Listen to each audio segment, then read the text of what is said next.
அண்ணன் நம்முடைய பத்திரிகை நண்பர்களுக்கு காலை வணக்கத்தை தெரிவித்து, பாரதிய ஜனதா கட்சி எங்களுடைய முதல் பட்டியலில் 195 வேட்பாளர்கள் வெளியிட்டிருக்கின்றோம். அடுத்து இரண்டாவது பட்டியல் வருவதற்கான வாய்ப்பு இருக்கு வேகமாக. அதனால் அது எப்பொழுது வரும், எப்படி வரும், தமிழகத்திலிருந்து வேட்பாளர்கள் இருக்கின்றார்களா, எல்லா விஷயத்தையும் கூட வேட்பாளர் பட்டியல் வரும் அன்றைக்கு சொல்வதுதான் முறை, அதுதான் நியாயம். ஒரு கட்சியின் தலைவராக இருந்து எல்லா விஷயத்தையும் நம்ம புதுவையில் பேசணும் நல்லா இருக்காதுங்கன்னா, ஆனால் விரைவில் வரும், விரைவில் வரும்.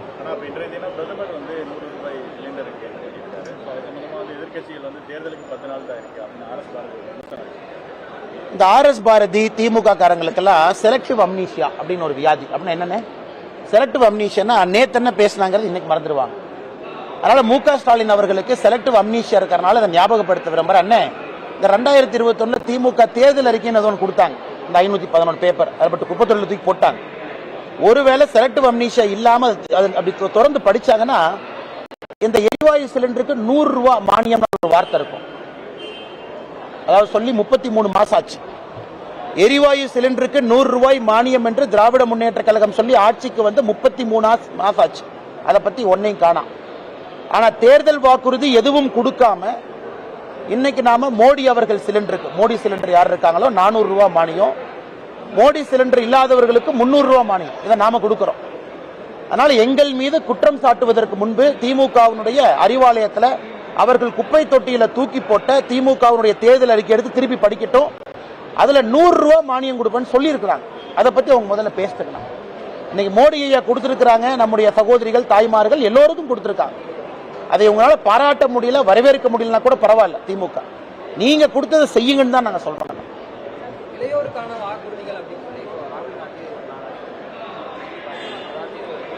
அண்ணே, இது ஒன்றும் புதுசு இல்லைண்ணே, இது எல்லா இடத்துலையும் இதே சொல்றாங்க.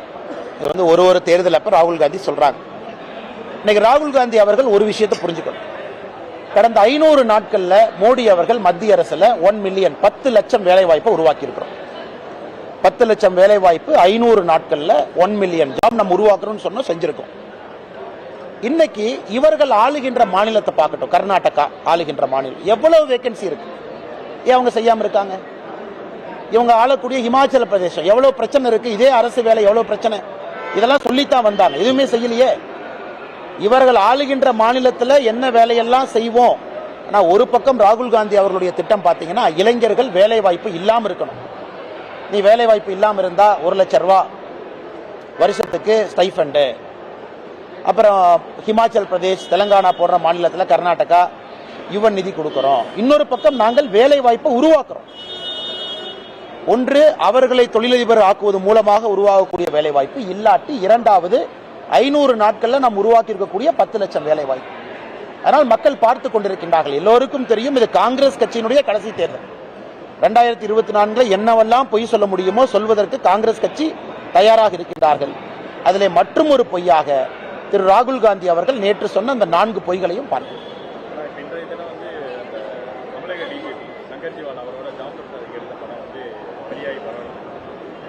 ஆனா காலையில நான் சென்னை ஏர்போர்ட்ல நம்ம பத்திரிகை நண்பர்கள் பேசினாங்க, உங்கள்கிட்ட பேசலான்னு தான் இருந்தேன், பட் அவங்க கேட்டனால அங்கேயும் பேசினாங்கண்ணா. ஆனா ஒரு விஷயத்தை புரிஞ்சுக்கணும், திமுக இதை பத்தி பேசாம வாய் மூடி உட்கார்ந்துருக்காங்க. திமுகவினுடைய அயலகணியில பொறுப்பில் இருக்காரு. அயலகணி பொறுப்பை வைத்து நியூசிலாந்து, ஆஸ்திரேலியா, அமெரிக்கா, மலேசியா இங்கெல்லாம் தன்னுடைய கான்டாக்டை பலப்படுத்தி அதன் மூலமா அங்க ஒரு பையஸை கிரியேட் பண்ணி இங்கிருந்து பொருள் அனுப்புறாரு. இது எல்லாம் நடக்கும் பொழுது திமுக வாய் திறக்கல. உதயநிதி ஸ்டாலின் ட்வீட்டை டெலீட் பண்ணிட்டார், தப்பு சிப்புன்னு இருக்கிறாங்க, மாட்டிக்குவான். இன்னைக்கு பலிகடாவாக டிஜிபியை கொண்டாந்து முன்னாடி நிறுத்திட்டாங்க. இன்னைக்கு டிஜிபி அவர்களுடைய பத்திரிகையாளர் சந்திப்பை நேற்று பார்க்கும் பொழுது மாநில அரசு டிஜிபியை பலி கொடுத்தாங்களாம், பலிகடாவா நிறுத்தலாம்.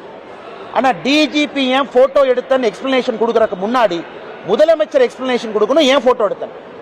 இன்னைக்கு எக்ஸ்பிளனேஷன் என்ன, மக்களால் தேர்ந்தெடுக்கப்பட்ட முதலமைச்சர் நீங்க போட்டோ எடுத்தீங்க, டிஜிபி கூட ஏன் போட்டோ எடுத்தாருங்க ரெண்டாவது பேச்சுக்கணும். யாரோ ஜாயின்ட் கமிஷனர் கூட்டிட்டு போவாங்க, வந்து நிப்பாங்க, சிசிடிவி கொடுத்தாங்க, போட்டோ எடுத்தார், எக்ஸ்பிளனேஷன் கொடுத்திருக்காரு, தப்பா சரியா அடுத்ததுங்கண்ணா. உதயநிதி ஸ்டாலின் போட்டோ எடுத்த பிறகு ட்வீட்டை ஏன் டெலீட் பண்ணார்? இரண்டாவது கேள்வி. ஜேஎஸ்எம் பிலிம் ப்ரொடக்ஷனுக்கு உதயநிதி ஸ்டாலின் அவருடைய மனைவி எதற்காக அந்த பாடல் ரிலீஸ் பண்ண போனார்? இந்த மாதிரி அடுக்கடுக்கான கேள்விகள் தமிழக மக்கள் வைத்திருக்கும் பொழுது இதற்கெல்லாம் பதில் இல்ல. ஒரு திமுக RS பாரதி இதெல்லாம் பேச மாட்டார். ஆனா நீ டிஜிபியை கொண்டாந்து முன்னாடி நிறுத்தி டிஜிபி எக்ஸ்பிளனேஷன் கொடுக்க என்ன எக்ஸ்பிளனேஷன் கொடுக்குறாங்க? இல்ல NCB கொடுத்த அந்த ட்ரக்ஸினுடைய வேல்யூ கொஞ்சம் அதிகமா இருக்கு, வேல்யூ கொஞ்சம் குறைச்சிருக்கணும், அவங்க 1 கோடின்னு சொல்றாங்க. இது டிஜிபி பேசுற பேச்சாங்கன்னா?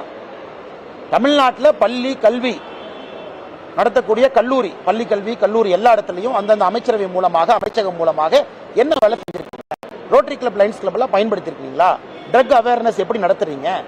முதலமைச்சர் எவ்வளவு சீரியஸா இருக்காங்க? இதெல்லாம் தான் இன்னைக்கு நாங்கள் எதிர்பார்க்கின்றோமோ தவிர ஒரு டிஜிபி வந்து உட்கார்ந்துக்கிட்டு உப்புச்சப்பு இல்லாத கேமரா பொறுத்துனாங்க, நான் திரும்ப கொடுத்துட்டேன், இந்த ட்ரக்ஸினுடைய வேல்யூ கொஞ்சம் குறைச்சல், NCB அதிகமா போட்டாங்க.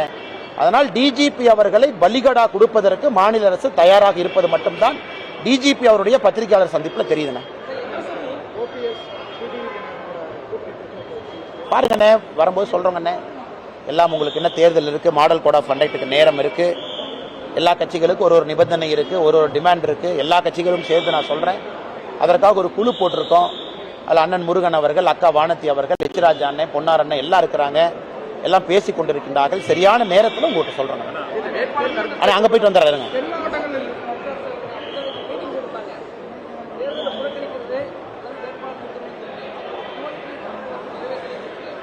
ஆனா MSME குறிப்பா நம்முடைய கொங்கு பகுதி, குறிப்பாக கோயம்புத்தூர், திருப்பூர் எல்லாமே MSME தலைநகரமா இருக்கக்கூடிய பகுதி. இன்னைக்கு அவர்களுக்கு என்னுடைய வேண்டுகோள், அவர்கள் வைத்திருக்கக்கூடிய எல்லா நியாயமான கோரிக்கைக்கும் நம்முடைய பாரதிய ஜனதா கட்சி கூட நின்றுக்கும். நிறைய பிரச்சனையை சரி செய்து கொடுத்திருக்கும். இன்னைக்கு சரி செய்ய முடியாத பிரச்சனைன்னு மாநில அரசு வேண்டுமென்றே கிளப்பி இருக்கிறாங்க. குறிப்பாக மின்சார கட்டண உயர்விலிருந்து MSMEக்கு அவர்கள் கொடுக்கக்கூடிய தொந்தரவு வந்து அளவு கடந்த தொந்தரவு.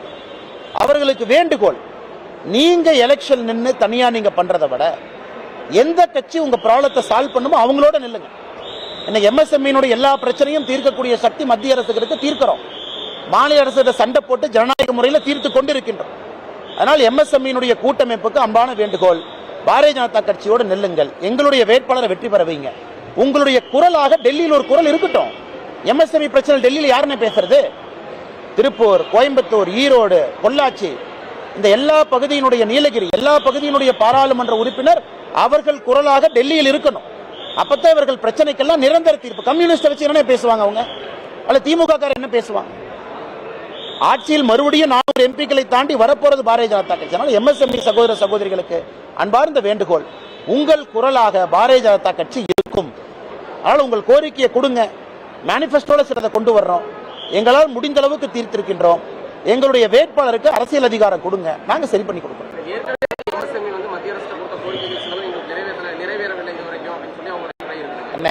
ஒன்னு புரிஞ்சுக்கங்க, நான் ஒரு பட்டியலே போடுவேன். காட்டன் பிரைஸ் ரிடக்ஷன்ல இருந்து, காட்டன் பிரைஸ் இம்போர்ட் டியூட்டியில இருந்து, MSMEக்கு தேவையான GST மெக்கானிசம் ட்வீக்கிங்ல இருந்து, MSMEக்கு என்னவெல்லாம் அவர்களே கடந்த 6 மாசத்துல 2 முறை இங்க வந்திருக்காங்க. நான் ஒரு விஷயத்தை புரிஞ்சுக்கணும், மத்தியில் ஆட்சிக்கு வரப்போறது யாரு? பிஜேபி. 400 MPக்களை தாண்டி வரப்போறாங்க. இன்னைக்கு MSME ஹப்புனுடைய குரலா யார் இருக்கணும்? இங்க இருக்கக்கூடிய பாராளுமன்ற உறுப்பினர் இருக்கணும். நிர்மலா சீதாராமன் அவர்கள் 3 முறை வந்திருக்கிறாங்க, கோயம்புத்தூர், திருப்பூர் எல்லா பகுதிக்கும். எல்லாமே இன்டர்நேஷனலி கனெக்டட், ஃபுல்லா சப்ளை செயின் டிஸ்ரப்ஷன், உக்ரைன் வாருக்கு பிறகு, இஸ்ரேல் வாருக்கு பிறகு. இதெல்லாம் மத்திய அரசு கருத்தில் கொண்டு MSMEக்கு தான் முதல். இந்த பகுதி மட்டுமே 2 லட்சம் கோடி ரூபாய் முத்ரா திட்டத்தில் கடன் கொடுக்கப்பட்டிருக்கிறது. தமிழ்நாட்டுக்குள்ள 2 லட்சம் கோடி ரூபாய், ஹையஸ்ட் திருப்பூர், கோயம்புத்தூர். பார்த்து இந்தியாவில் வரக்கூடிய ஸ்கீம் சப்சிடி சிறு குறு தொழிலாளர்களுக்கு, குறிப்பாக இருக்கக்கூடிய முதலாளிகளுக்கு, அந்த நிறுவனங்களுக்கு பாரதிய ஜனதா கட்சி அரசு என்றும் துணை இருக்கு. ESI ஹாஸ்பிட்டல் திருப்பூர்ல ready for opening. ESI hospital இங்க கோயம்புத்தூர் ஓபன்ட். என்ன ஏர்போர்ட் பிரச்சனை எங்களுக்கு இல்ல. 35 ஏக்கர் நிலம் கொடுக்காம இருக்காங்க. எத்தனை நாளைக்கு ஏவியேஷன் மினிஸ்டர் ஜோதிராஜ சிந்தியா கடிதம் எழுதிக்கிட்டே இருப்பாங்கன்னா? கரூர்ல இருந்து கோயம்புத்தூருக்கு எக்ஸ்பிரஸ் வே போடணும், லேண்ட் அக்விசிஷனுக்கு எதிர்ப்பு தெரிவிக்கிறாங்க. 7500 கோடி செலவு பண்ணுவதற்கு நாங்கள் தயாராக இருக்கின்றோம். அதனால் மாநில அரசு அக்கறையே காட்டல. குறிப்பாக இந்த பகுதியினுடைய வளர்ச்சி வேண்டாம் என்று மாநில அரசும் திமுகவினுடைய எம்பியும், கம்யூனிஸ்ட் எம்பியும் நினைக்கிறாங்க. இன்னொரு பக்கம் தனி மனிதர்களாக பாரதிய ஜனதா கட்சி போராடி இணைப்பு பாலமாக கட்சி செயல்பட்டு எத்தனையோ வேலைகளை செய்யறோம். நீங்க சொல்லுங்க, இவ்வளவு பெரிய ஊருக்கு இந்த ஏர்போர்ட் சரியான செய்வதற்கு தயாரா இருக்க? ஜோதிராஜ சிந்தியா 2 முறை கடிதம் எழுதியிருக்காரு முதலமைச்சருக்கு கோயம்புத்தூர் ஏர்போர்ட்டை பத்தி. இல்லைன்னு சொல்லுங்க அவங்கள. ஒரு இன்டர்நேஷனல் ஹப்பா மாற்ற வேண்டாமா? கோட் ஷேர் ஃபிளைட்டை கொண்டு வர வேண்டாமா? செகண்ட் டெர்மினல் கட்ட வேண்டாமா? எவ்வளவு வேகமாக வளர்ந்து வரக்கூடிய நகரம். கோயம்புத்தூர் கரூர் அந்த 6 லைன் எக்ஸ்பிரஸ் வேண்டாமாங்கண்ணா இந்த சின்ன ரோட்ல எத்தனை நாளைக்கு மக்கள் போவாங்க? அது எதையுமே பேசாம வளர்ச்சிக்கு எதிராக மாநில அரசும் வளர்ச்சிக்கு எதிராக ஒரு எம்பியும் இருக்கும் பொழுது இணைப்பு பாலமாக நாங்கள் இருந்து கொண்டிருக்கிறோம்.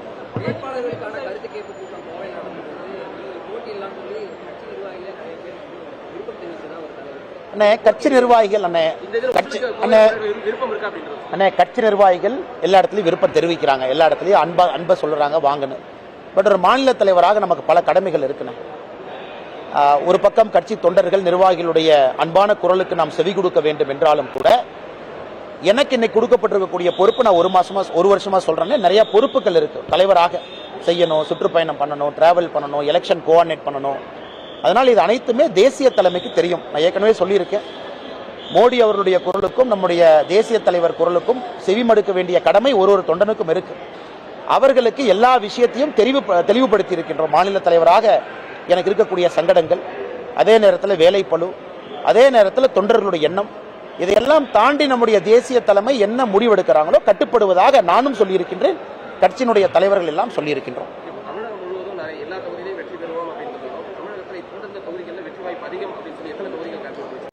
கால்குலேஷன் அப்படிங்கிற தாண்டின இப்படித்தான் அசாம்ல சொன்னாங்க எல்லாம் ஜெயிச்சோம், திரிபுரா சொன்னாங்க எல்லாம் ஜெயிச்சோம். அதனால் இந்த முறை தமிழகத்தினுடைய களம் முழுவதுமாக மாறி இருக்கு.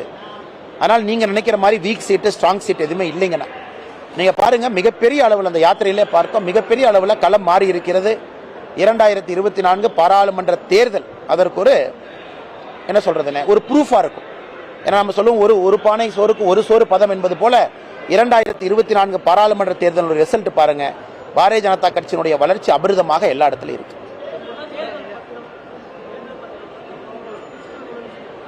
அண்ணே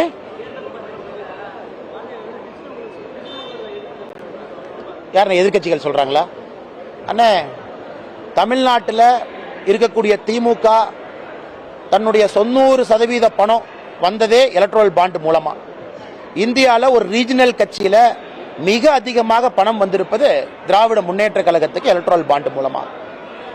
அதனால் எலக்ட்ரல் பாண்ட் வந்து ஒரு மெக்கானிசம், இட்ஸ் an இன்ஸ்ட்ருமெண்ட், ஒரு பினான்சியல் இன்ஸ்ட்ருமெண்ட். எல்லா கட்சிகளுக்கும் எலக்ட்ரல் பாண்ட் மூலமாக ஒரு சுத்தத்தை கொண்டு வர வேண்டும் என்பதற்காக அருண் ஜேட்லி அவர்கள் பினான்ஸ் மினிஸ்டரா இருக்கும் பொழுது 2018 இதை பத்தி ரொம்ப தீவிரமா பேசியிருந்தாங்க. இன்னைக்கு உச்சநீதிமன்றம் வேண்டான் இருக்காங்க. இப்ப நம்ம அடுத்து யோசிக்கணும், இப்ப எலக்ட்ரல் பாண்ட் வேண்டாம்னா அடுத்து என்ன பண்ணலாம்? திரும்ப அதே மாதிரி இந்த பணம் கொடுக்கறது, பணத்தை வாங்கி பெட்டியில வச்சுக்கிறது, அதெல்லாம் நீ வேலைக்கு ஆகாதுன்னு. இன்னைக்கு எலக்ட்ரல் பாண்ட் இல்லைன்னா அரசியல் கட்சிகளுடைய நிலைமை நிற்கிறேன்னா பணத்தை போய் கையில வாங்குற நிலைமையில தான் இருக்கு. இன்னைக்கு பாரதிய ஜனதா கட்சி பாத்தீங்கன்னா நம்ம நடத்தக்கூடிய கூட்டமும் கூட செக்ல தான் செலவு பண்ணலாம். எங்களதெல்லாம் டிரான்ஸ்பரண்ட் ஆடிட்டிங். 2021 நம்முடைய உள்ளாட்சி தேர்தல் பிரதிநிதிகள் 5800 பேருக்கு செக்ல பணம் கொடுத்தோம். தமிழ்நாட்டில் எந்த கட்சியா சொல்ல முடியுமா? இன்னைக்கு எலக்ட்ரல் பாண்டை எதிர்த்து இவங்களாம் ஆர்ப்பாட்டம் பண்ற கட்சி யாராச்சும் முன்னாடி வந்து எங்க வேட்பாளருக்கு செக்ல பணம் கொடுக்கணும்னு சொல்லுங்க.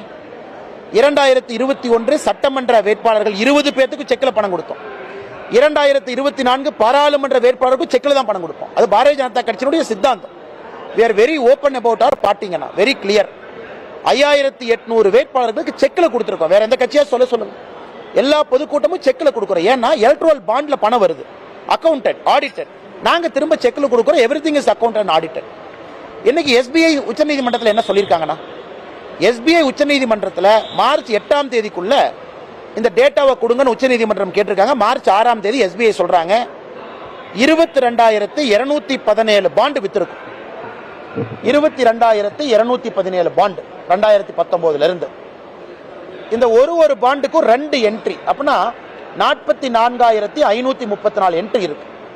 பையர், செல்லர், இது ரெண்டையும் மேட்ச் பண்ணி கொடுக்கணும். நீங்கள் கொடுத்திருக்கக்கூடிய நாள் குறைவா இருக்கு. தயவு செஞ்சு எங்களுக்கு ஜூன் 30ஆம் தேதி வரைக்கும் டைம் கொடுங்க. முழுவதுமா இந்த 44,434 என்ட்ரியும் கம்ப்ளீட் பண்ணி கொடுக்கறோம்னு அவங்க சுப்ரீம் கோர்ட்ல ஒரு அஃபிடவிட் தாக்கல் பண்ணிருக்காங்க. உச்சநீதிமன்றம் அதை பரிசீலிக்கும். அதை கண்டெம்ப்ட் ஆஃப் கோர்ட்னு அந்த ஏடிஆர் அமைப்புகள் திரும்ப போயிருக்காங்க. உச்சநீதிமன்றம் எடுக்க வேண்டிய முடிவு. அண்ணே, நான் வந்து தலைவா 365 நாளும் மகளிர் தினமா தான் பாக்குறேன் தலைவா. எனக்கு பிடிக்காத தலைவா, அந்த ஒரு நாள் மட்டும் மகளிர் தினம் நான் ஏத்துக்க மாட்டேன். நீங்களா கொண்டாடுறீங்க, அப்புறம் நான் விஷ் சொல்லினா நீ தப்பா சொல்லிடுவீங்க, மகளிருக்கு எதிரின்றீங்க. அதனாலதான் நானும் விஷ் போடுறேன். இது வந்து இந்தியா, நம்முடைய பாரதம், நம்முடைய கலாச்சாரமே மகளிர், தாய்மார்கள், சகோதரிகள், பெண்களை முன்னிலைப்படுத்தி இருக்கிற நாடு. ஏன்னா 1 லட்சத்திற்கு மேல இந்து கடவுள் இருந்தா கூட 99% அது பெண் கடவுள். என்னுடைய குலதெய்வம் பெண் கடவுள், உங்களுடைய குலதெய்வம் பெண் கடவுள், எல்லாமே அப்படித்தான். இது மேற்கத்திய பாணி. மகளிருக்கு ஒரு நாள் ஒதுக்குவோம், அவங்கள ஒரு நாள் கொண்டாடுவோம். என்ன ஒரு நாள் கொண்டாடுறதா? 365 நாள் கொண்டாடக்கூடாதா? ஆனால் என்னை பொறுத்தவரை 365 நாட்களும் மகளிர் தினம் தான். ஆனா இன்னைக்கு மகளிர் அவர்களை வெளிப்படையாக பாராட்டுவதற்கு ஒரு நாளா பார்க்கிறோம், அவ்வளவுதான். இன்னைக்கு எல்லாரும் வெளிப்படையா பாராட்டணும். நம்முடைய தாய்மார், கூட இருக்கக்கூடிய சகோதரிகள், நாட்டுக்காக உழைப்பவர்கள் எல்லா இடத்துலயும் வேலை பார்க்கிறாங்க. நான் எதிர்பார்க்கின்றேன் ஒரு நாள் நம்முடைய நாட்டில் 50% குறைந்தபட்ச எம்எல்ஏ மகளிர் இருக்கணும், 50% குறைந்தபட்ச எம்பி மகளிர் இருக்கணும், பத்திரிகையாளர் சந்திப்பு 50% குறைந்தபட்ச மகளிர் இருக்கணும். அது வர்ற நாளுக்காக நாம் போராடுறோம், அதுக்காக நகர்ந்து சென்று கொண்டிருக்கின்றோம். இந்த ஒரு நாள் மட்டும் மகளிரை பாராட்டி 364 நாள் நம்ம அரசியல் கட்சி மறந்துடுவாங்க. நான் 33% இடஒதுக்கீடு கொண்டு வந்தேன். எத்தனை பேர் என்ன பாராட்டினாங்க? தமிழ்நாட்டில் இருக்கிற அரசியல் கட்சி இன்னைக்கு மட்டும் வாய்களையே மகளிர் தின வாழ்த்துக்கள்னு பேசுறாங்க. இவங்க என்ன சொல்லியிருக்கணும்?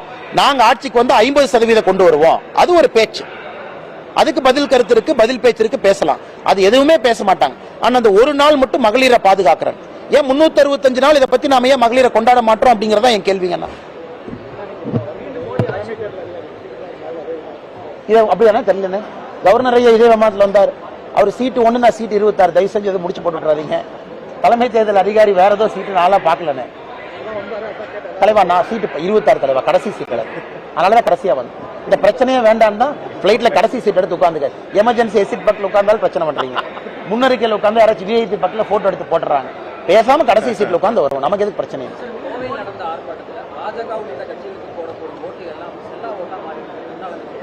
அண்ணா நீங்க பாருங்க, எழுதி கொடுக்குறேன். கோயம்புத்தூர்ல பாரதிய ஜனதா கட்சி ஜெயிக்கும், எழுதி வச்சு எழுதி கொடுத்துட்டு போறேன். பாரதிய ஜனதா கட்சி ஒரு சரித்திர வெற்றி. கோயம்புத்தூர், பொள்ளாச்சி, நீலகிரி, ஈரோடு, திருப்பூர், கொங்கு பகுதி எல்லாம் முழுசா மாறிடுச்சு. கட்சிகள்லாம் கலந்த காலத்தில் உட்கார்ந்து பேசிட்டு இருக்கலாம். இதெல்லாம் பொய் பேச்சு.